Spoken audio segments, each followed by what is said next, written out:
Hello everyone. So today in this session, I gonna discuss about normal distribution and its application.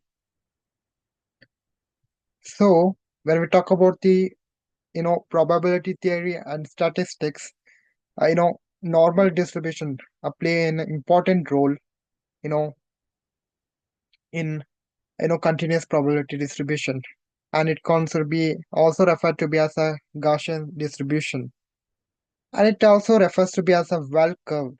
I mean the bell curve. It's a large number of random variables. Either it could be nearly or exactly that going to be represented normal distribution.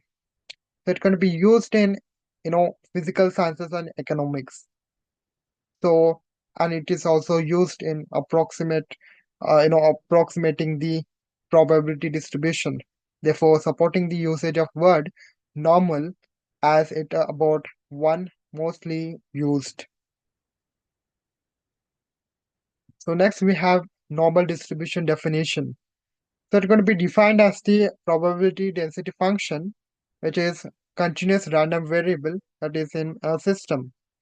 So let us consider f of x, which is a probability density function, and x is the random variable. So which defines the integration function that going to be ranging between or an interval of x to x plus dx that going to be giving the probability of random variable x. So let us consider the values that are going to be lie between x and dx. So f of x, which will be greater or equal to 0, where x belongs to minus infinity to plus infinity. And let us say, a function f of x that is integrating from minus infinity to plus infinity that going to be equal to 1 as shown in this formula. So what's the formula for normal distribution? So here f of x new rho that will be equal to 1 by rho root of 2 pi into e to the power of minus of x minus nu whole square by 2 rho square. Here the x, which describes the variable, nu is the mean, and rho going to be defined as the standard deviation. So when we talk about normal distribution curve, the random variable that going to be following the normal distributions can be unknown value in a given range. So let us take an example here.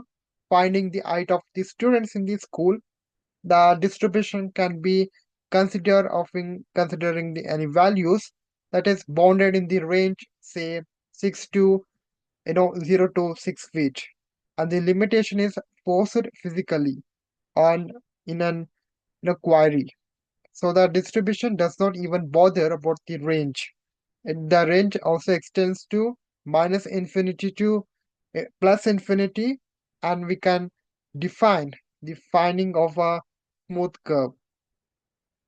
So here is the normal distribution curve. So here in this figure, we can see a continuous variable which representing the random variables, and the normal distribution which can be provide the probability of values that are going to be lining in the range of a given experiment. So the normal distribution calculation helps to find the probability density function, just providing the mean and standard deviation value.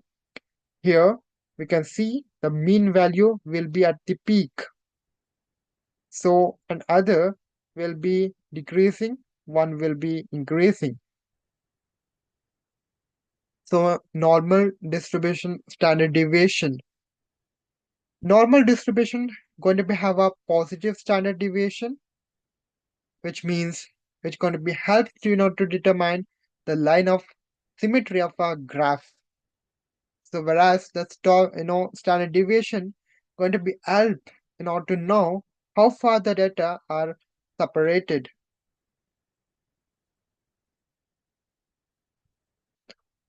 So if the standard deviation is smaller, then the data will be closer to each other than we open a graph that is narrow. So when the standard deviation is larger, then the data disappeared more and the graph becomes wider.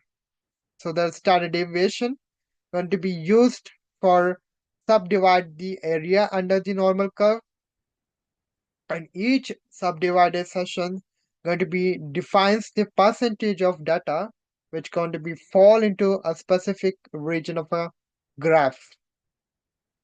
So here is a graph that is representing, you know, a normal distribution curve.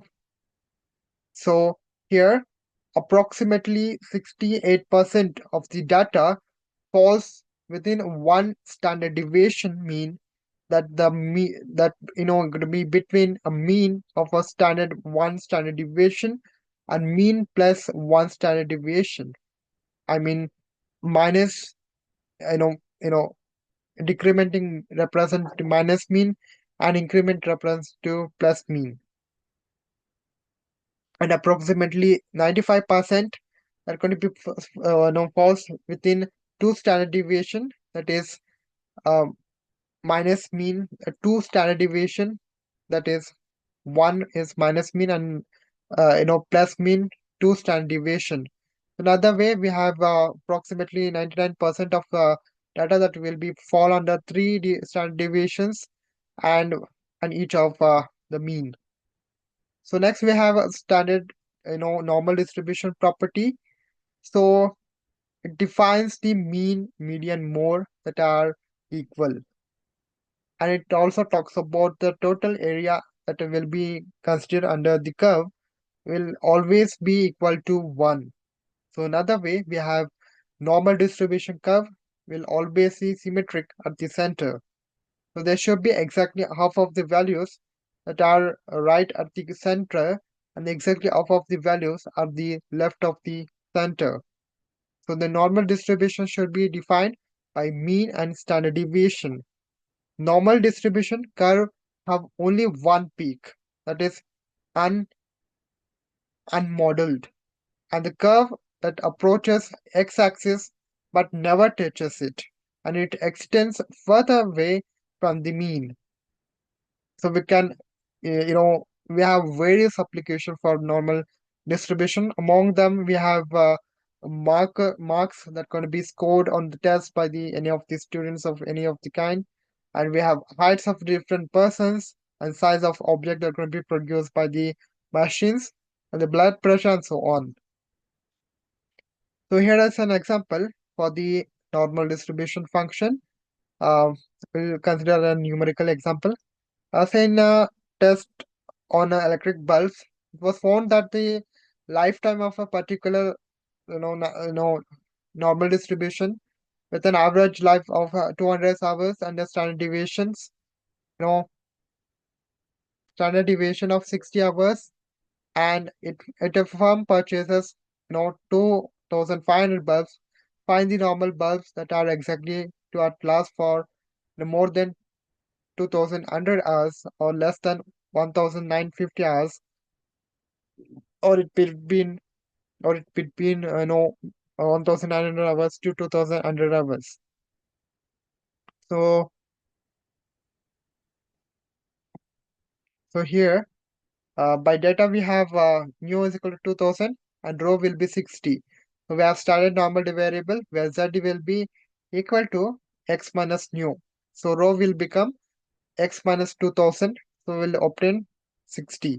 So now to find, you know, about 2,100, we need to find p of x, which is greater than 2,100. If x is equal to 2,100, z is equal to 100 by 60, we'll have 1.67. So here we can write, p of x is greater than 2,100. That will be equal to p of z, that will be equal to 1.67. So on solving this, we obtain 0.5 pi of 1.67, that will be 0.5 minus 0.45, 0.4525. That will be obtained to be as 0.0475. Hence, the number of bells that are likely to last for more than 2100 hours is 119. That is 119. Thank you all.